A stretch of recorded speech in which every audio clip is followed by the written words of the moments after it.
Sobrang kangapon na sinabi ng angas ng Pinas General Casimero. Nagagawan daw nito ng panibagong history ang Japanese monster na Naoya Inoue sakali maglaban sila sa ibabaw ng boxing ring. Pero hindi daw history na maganda ito para kay Inoue, kundi bangungot na history ang gagawin ni Casimero sa Hapones. Target daw kasi ni Casimero mga idol, nagayahin ang history na ginawa ni Marquez sa pang-apat na laban nito sa ating pambansang kamao Manny Pacquiao na natulog ang Pinoy sa laban nila ni Marquez na dating pound per pound king si Pacman, at ito ang gagayahin ni Casimero. Pipitasin daw nito ang pound per pound king na si Inoue sakaling mangyari ang bakbakan nila. Well, sigurado tayo mga boss, kung makarating man kay Manny Pacquiao ang opinion na to ni Casimero sa laban kay Inoue, talagang pupunain ni Boss Manny si Alas na wag muna magsalita ng patapos. Patunayan muna nito sa laban na kaya nito patulugin ang matibay at malakas na Japanese monster. Pero gayon pa man mga idol, sariling opinion nito ni Casimero kung palagay nito na kaya nito pitasin si Inoue, nasa kanya na yun mga boss. Tol na laban natin malalaman ang bagay na to.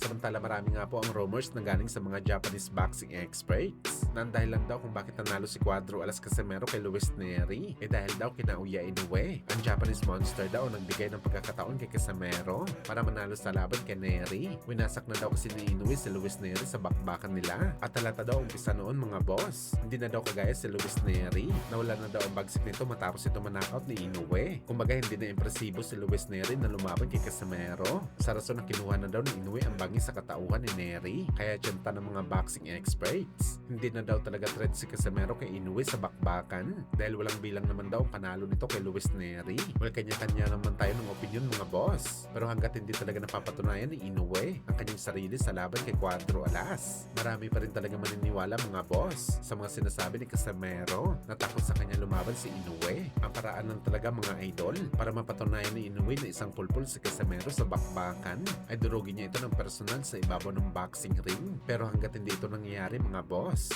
kwento lang talaga mga sinasabi ng mga Japanese boxing experts. Natatalunin ni Inoue si Alas at ganun din sa side ni Casimero.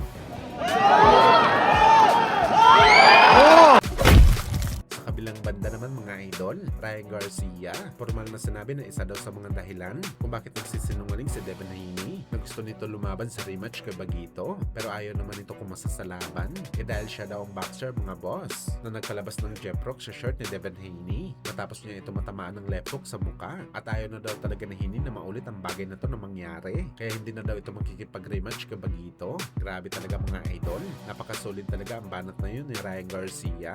Nakakatuwa ang mensahe na to, pero masakit at tagos ito para kay Boy Ilong. Think about this. His son shitted on himself. I gave you the worst mental beating, physical beating,